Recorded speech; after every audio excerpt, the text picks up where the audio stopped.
"You're a loser, old man." My son's wife's words slammed into me like a physical blow. I froze for only a moment before letting a calm, quiet smile spread across my face. My son looked down, shuffling in his chair, clearly uncomfortable with her venom, but unwilling to intervene. I had learned a long time ago that arrogance and cruelty are often loudest when the person delivering them is afraid inside. And tonight, the fear in her eyes would show eventually. She leaned forward, smirking, as though her words could cut deeper than years of experience and wisdom I carried. She had no idea who she was dealing with. I reached into my pocket and pulled out a small envelope, crisp, plain, and unassuming. Sliding it across the polished dining table toward her, I did so with deliberate calm, making sure every movement carried a sense of patience and control. She raised an eyebrow, suspicion flashing across her face. Curiosity made her hands hover uncertainly over the envelope, but pride made her hesitate. Finally, she tore it open, expecting a note, a threat, or some trivial message. But as her eyes scanned the contents, her expression froze mid-motion. Her mouth opened slightly, her breath caught, and for the first time in months, I saw hesitation. Shock replaced arrogance. The smirk faded. Her hand trembled as she realized that the envelope wasn't empty, and what was inside was far more than she had imagined. I leaned back in my chair, calm and collected. I wasn't here to prove myself to her or to my son. This wasn't about anger or revenge in the moment. It was about balance, about consequences for arrogance, for underestimating someone you think is powerless. Over decades, I had learned that real power doesn't need to scream. It moves silently, it waits, and it strikes with precision. Tonight was a quiet strike, invisible to anyone who wasn't paying attention, and the effect was instantaneous. If my son looked up at me, eyes wide, a mix of fear and confusion flooding his features. He had assumed that age meant weakness, that being clean-shaven, with neatly combed gray hair and a gentle, slightly healthy frame, somehow made me irrelevant. He had forgotten the quiet strength of experience. He had forgotten that wisdom doesn't shout, it observes. And tonight, it observed his arrogance unravel. The room was silent, except for the faint hum of the chandelier above. The envelope's contents had immobilized her, frozen her posture, and made her rethink every action she had taken against me. I watched her, not with anger, but with a quiet satisfaction that comes when life finally teaches the arrogant a lesson they will not forget. She had insulted me to elevate herself, thinking she could make me feel small. Instead, she had revealed her own fragility. For hours the house remained tense. My son's wife didn't speak. She dared not meet my eyes. My son sat in shame, realizing that his inaction and complicity had placed him in an uncomfortable position. I didn't need to threaten. I didn't need to shout. The envelope, my quiet patience, and my unwavering composure had done what anger never could. I had shown them that underestimating someone's strength, even an old man, carries consequences. And as I sat there in the soft glow of the dining room lights, I thought about the years, the long decades of patience, of preparation, of observing, and waiting for the right moment. Life had given me an opportunity to demonstrate that respect is earned, not demanded, and tonight, they were learning the cost of disrespect firsthand. I finished my tea slowly, savoring not the taste, but the moment. The envelope had done more than shock, it had shifted the power dynamic. For the first time in months, I saw genuine fear in their eyes. Not fear for life, but fear for what they thought they could take, without consequence. And it made me smile. The night stretched on, silent and heavy. I knew that this was only the beginning. My son's wife had learned to fear subtle power. My son had learned that silence doesn't always mean weakness. And I had learned that, even at my age, I could reclaim control in a household that had forgotten respect, humility, and the quiet authority of a father who had endured far more than they could imagine. The morning light seeped through the curtains, soft and golden, but it did nothing to calm the storm still raging in my mind. The envelope I had handed to my son's wife the night before had set off a chain reaction I could never have predicted, and yet it felt inevitable. She hadn't spoken a word all night, and my son, well, he had stared at me with a mixture of fear, shame, and disbelief. It was a rare combination, one that made my chest tighten, not with triumph, but with the realization that some lessons only hit when you are truly awake to them. I sat at the edge of the bed, my hands folded, and reflected on decades of observation. This house, these people, my own flesh and blood, they had grown complacent. Arrogance had replaced respect, cruelty had replaced consideration, and entitlement had replaced gratitude. All of it was visible in their eyes, in their posture, in the way they carried themselves. And I had seen it all, watched it ferment, and waited. My son thought I was old, frail, irrelevant, a relic of a past he could disregard. He was wrong. Breakfast was tense. The air was thick with unspoken words. My son's wife hovered near the counter, pretending to make tea, but her movements were jerky, controlled, as though she was afraid that any wrong gesture would trigger disaster. I placed my cup on the table slowly, deliberately, enjoying the subtle tremor in her hands.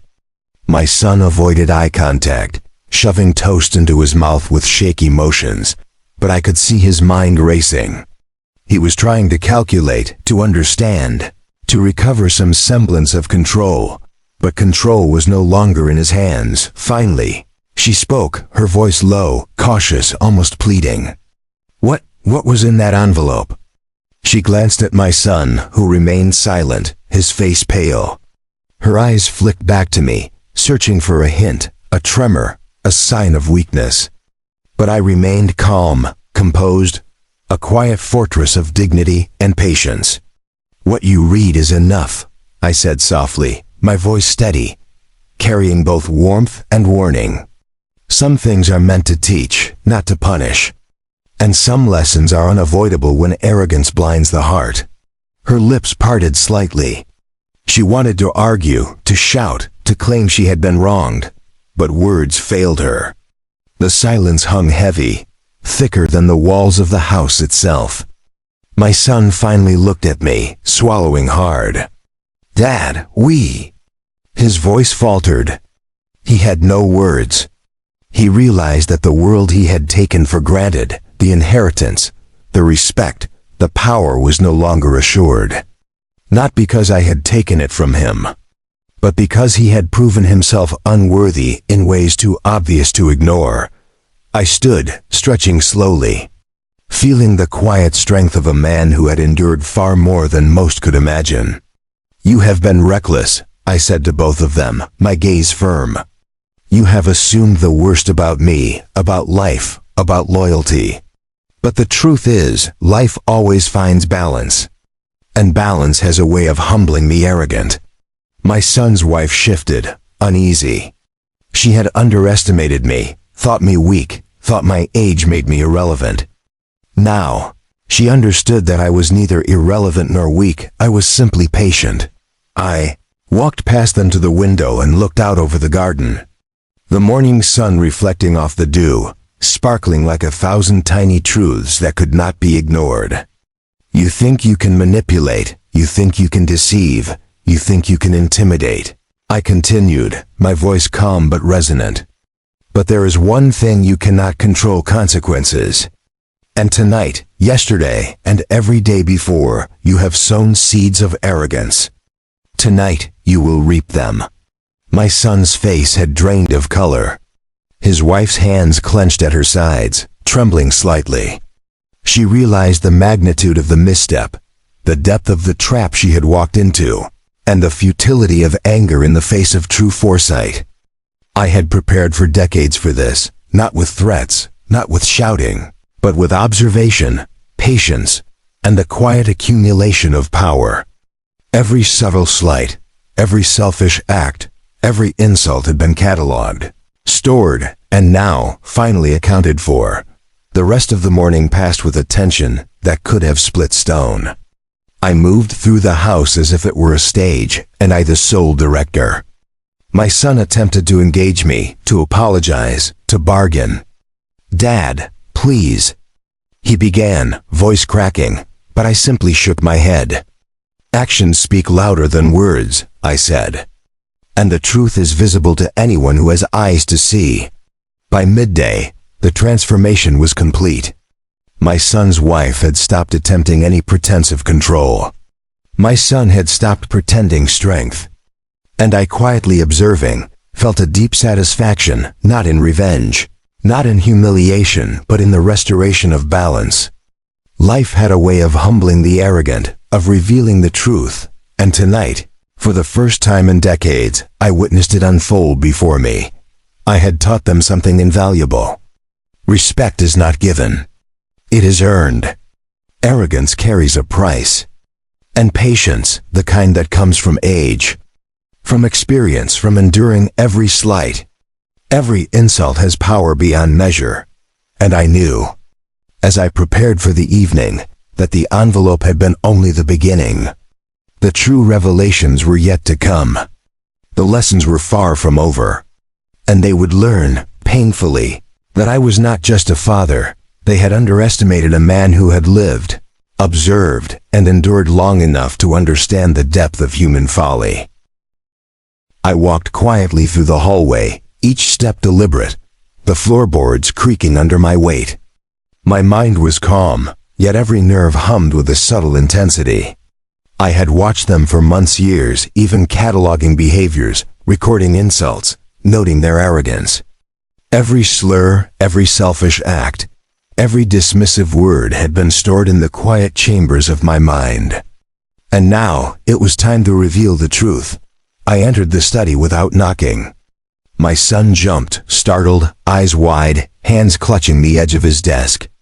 "Dad, what are you?" he started, voice cracking. I held up the envelope, its edges crisp, its contents no longer a secret, but a silent weapon of justice. "This is what you've earned," I said softly, my calm voice cutting sharper than any shout. Not anger, not threats, truth, accountability, and now, consequences. He looked at me, struggling to comprehend. His arrogance had always been his shield, but now it was a weight dragging him under. "Dad, please," he stammered, his voice weak, uncertain. But I had no sympathy left for excuses. I had prepared, calculated, and anticipated every move. Every weakness, every betrayal, every sneer he had thrown my way I had countered with patience. And patience, as I had learned over decades, always wins in the end. I turned to his wife, who stood frozen near the doorway. Her hands trembled, her lips parted slightly, and her eyes darted between us. I knew what she was thinking. How could an old man wield such authority, such power, such control over their lives? She underestimated me, and that was her greatest mistake. I walked closer, letting my presence fill the room, commanding it without a word. "You think wealth, manipulation, and arrogance can overpower wisdom," I said quietly, stepping toward the desk. "But wisdom is patient. Wisdom watches. Wisdom waits." My son's jaw tightened. His wife's hands fidgeted nervously. She had seen the envelope, understood its significance, but still couldn't grasp the scope of what I had orchestrated. I placed my hand on the desk, spreading the documents in front of him. Contracts, legal papers, financial transfers, all meticulously prepared over months. Every detail accounted for, every loophole closed, every secret safeguarded. I had built a fortress of control silently, invisibly, and now it stood between them and the consequences of their arrogance. He looked down, shame and fear mixing in his expression. "Dad, I didn't think." His voice trailed off. There were no words to undo the careful strategy I had set in motion. I had not acted impulsively. I had not reacted in anger. I had planned, measured, and executed with precision. This was justice, quiet and absolute. His wife finally spoke, her voice a trembling whisper. What is this?" She glanced at him, then back at me. Her confidence had evaporated entirely. I simply nodded toward the envelope. "Open it," I said. She did, hands shaking, and the color drained from her face. Her eyes widened in disbelief, her mouth opening slightly, unable to formulate words. She saw the evidence, the consequences, the reality of their miscalculations laid bare. I observed silently, letting the weight of their realizations sink in. My son's eyes met mine, and I saw the panic, the understanding that control had shifted. The arrogance that had defined him for years crumbled, leaving only fear. For decades, I had endured slights, disrespect, and insults. Tonight, I had reversed the balance. Every insult, every sneer, every dismissive word came home. The evening stretched on. Neither of them spoke. I walked calmly to the window, looking out over the property, over the gardens, over the life I had built. I reflected on years of patience, endurance, and wisdom, and I realized how power often comes quietly, unseen, and unnoticed until it manifests in the perfect moment. That moment had arrived, and they were learning, painfully, the cost of arrogance and disrespect. By the time night fully settled, the house felt different. Heavy with lessons learned, with respect reluctantly earned, with a quiet acknowledgement that I was not to be underestimated.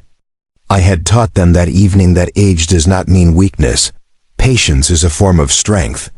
And careful planning can wield more power than shouting or threats ever could. And in the silent glow of the house, I knew the story was far from over. The envelope had revealed only a fraction of what I could do, only the first layer of consequences for arrogance. The next steps would be even more deliberate, precise, and revealing. My son and his wife would learn the full measure of what it means to underestimate a man who had lived, endured, and observed far longer than they ever could imagine. The morning arrived with a quiet clarity, the sunlight streaming through the windows, illuminating every corner of the house, every surface, every shadow where arrogance had once lingered. My son and his wife sat in the living room, faces pale, bodies tense, eyes darting nervously. Neither dared speak. The envelope lay open on the coffee table, its contents a tangible reminder of the consequences they had brought upon themselves. I stood in the doorway, calm, composed, fully aware of the weight my presence carried. For years, I had watched this family, observed the subtleties of their arrogance, the entitlement that had grown like weeds through their interactions. Every insult, every dismissive glance, every selfish act had been noted, remembered, catalogued in the quiet chambers of my mind. I had endured it all with patience, never raising my voice, never allowing anger to cloud judgment. And now the reckoning had come. The envelope was not just paper, it was the culmination of years of strategy, preparation, and observation. I walked slowly into the room, each step deliberate, measured.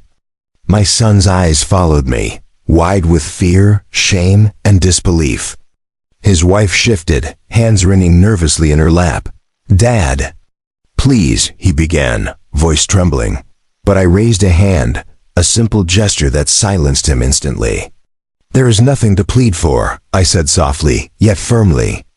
"Actions have consequences. Words have weight. And arrogance always finds its reckoning." I approached the coffee table and glanced at the contents of the envelope once more. Legal documents, financial records, contracts, all meticulously organized, exposing their recklessness, their manipulation, their attempts to control what they could not understand. My son's wife's lips parted slightly, disbelief etched into every line of her face. How did you?" she stammered. But I didn't answer. There was nothing to explain. The evidence spoke for itself. I turned to my son, who now slumped slightly, the weight of realization pressing down on him. "You believed you could humiliate me, ignore me, dismiss me," I said, my voice calm but imbued with authority. "You thought that youth, Arrogance and entitlement could overpower experience, patience, and wisdom. But you underestimated the value of observation, the strength of preparation, and the quiet power of restraint. And now you see the result. His face contorted with a mixture of fear, regret, and desperation. He had never expected this. He had never imagined that I, a man of gentle appearance, slightly healthy, with a serene demeanor and calm eyes, could orchestrate such a precise and unavoidable consequence. His wife's earlier insults, her laughter, her cruelty, they now seemed to have evaporated in the face of undeniable truth. She could no longer hide behind confidence or pride. She was powerless. I took a seat, my posture relaxed, my gaze steady. You wanted to teach me something, perhaps. To shame me, to diminish me. But life has a way of teaching its own lessons, I continued. And those lessons are not always loud. Sometimes they are quiet, subtle, yet absolute. Sometimes the smallest gesture, the calmest smile, the patient strategy carries more weight than 1,000 angry words. My son lowered his head, realizing that his arrogance had cost him everything. Respect, control, pride, all had slipped through his fingers because he had forgotten the basic principle of life, that respect is earned, not demanded. His wife, too, sat frozen, absorbing the magnitude of their misjudgment, unable to find words or excuses. Their silence filled the room, a testimony to the lesson that had been delivered with precision and care. I stood, walking toward the front door, each step deliberate, a symbol of the authority I had quietly maintained all these years. And now, I said, my voice echoing softly in the stillness, you understand the consequences of underestimating someone who has lived, endured, and observed more than you ever will. You understand that life does not favor arrogance, that patience is a form of strength, and that respect must be earned through humility and understanding. As I opened the door, sunlight spilled across the floor, warm and golden. I stepped out, taking a deep breath, feeling the calm of victory, not a victory born of rage or anger, but of justice, balance, and the quiet affirmation of a lifetime of endurance. Behind me, my son and his wife remained frozen in the living room, confronting the results of their own hubris, their own disrespect, and their own short-sightedness. And as I walked into the morning, I realized that sometimes the greatest power lies not in shouting, not in striking, but in waiting, in observing, in knowing when and how to act. The envelope had been only the first step. The revelation had shattered their illusions. And in their shock, I found closure, balance, and peace. Sometimes, I thought, the quietest actions make the loudest impact. And in this house, in this family, the lesson had been delivered flawlessly. The arrogance, the cruelty, the selfishness, they had all collapsed under the weight of preparation, patience, and a single calm act of quiet power.